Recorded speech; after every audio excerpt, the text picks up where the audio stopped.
Game കൊള്ളാം ഉർവശി എന്നെ പറഞ്ഞു. അപ്പൊ ഞാൻ പറഞ്ഞു, ഉർവശിക്ക് ജീവിതത്തിൽ ഏറ്റവും ഇഷ്ടപ്പെട്ട ആളാരാണ്? എന്താ എക്സ്പ്രഷൻസ് അവിടെ മുഴുവൻ. ഞാനോ മറ്റോ ആണ്. ഞാനായിരിക്കൂ, ഞാൻ തന്നെ.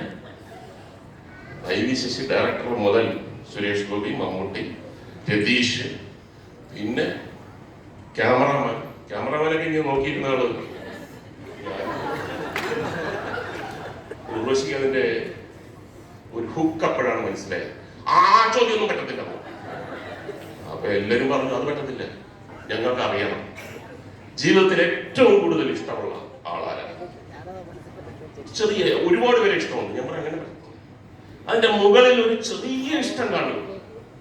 അപ്പോ ഈ നെഞ്ചിടിപ്പ് എന്നൊക്കെ പറയുമ്പോൾ നമുക്ക് കേൾക്കാൻ പലരുടെ അടുത്ത് നിന്ന് അയ്യോ, ഏറ്റവും വലിയ ശ്രദ്ധിക്കാത്തതെന്ന് പറഞ്ഞു കഴിഞ്ഞാൽ പ്രൊഡക്ഷൻ ചായ കൊടുക്കുന്ന ആൾക്കാർ, അങ്ങനെയൊക്കെയുള്ള ആൾക്കാർ. ഓ പിന്നെ നീ എന്റെ പേരെന്തായാലും പറയത്തില്ല.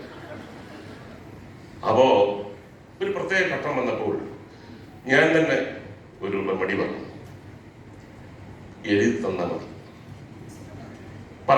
പറയാൻ നാണമാണെങ്കിൽ പറയണ്ട, എഴുതി തന്നാ മതി. അപ്പൊ ഉർവശിയുടെ മുഖത്തുള്ള എക്സ്പ്രഷൻ, വല്ല കാര്യമുണ്ടോ എനിക്ക് ഇയാളെ വിളിച്ച് ഇവിടെ കൊണ്ടിരുത്തി അവിടെ ഇരുന്നേനായിരുന്നു, ഒരു കുഴപ്പമില്ല. അങ്ങനെ ഉർവശി എഴുതി തന്നു. ഞാൻ നോക്കിയിട്ട് ഇത് ഞാൻ ഒരിക്കലും പ്രതീക്ഷിച്ചില്ല. അപ്പൊ ഐ.വി. ശശി പറഞ്ഞിട്ട്, നീ ആരാന്ന് വെച്ചാ പറ, കുറെ നേരം ആയില്ലേ, മനുഷ്യന് വേറെ ജോലിയുള്ളതാണ്.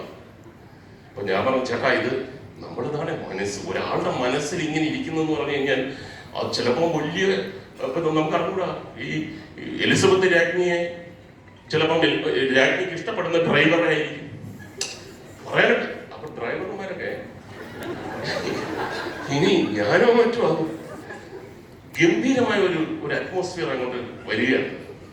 അപ്പൊ എഴുതി തന്നെന്ന് പറഞ്ഞു കഴിഞ്ഞാൽ ചവറ വി.പി. നായർ, എന്റെ ഉർവശിയുടെ അച്ഛൻ തന്നെയാണ്.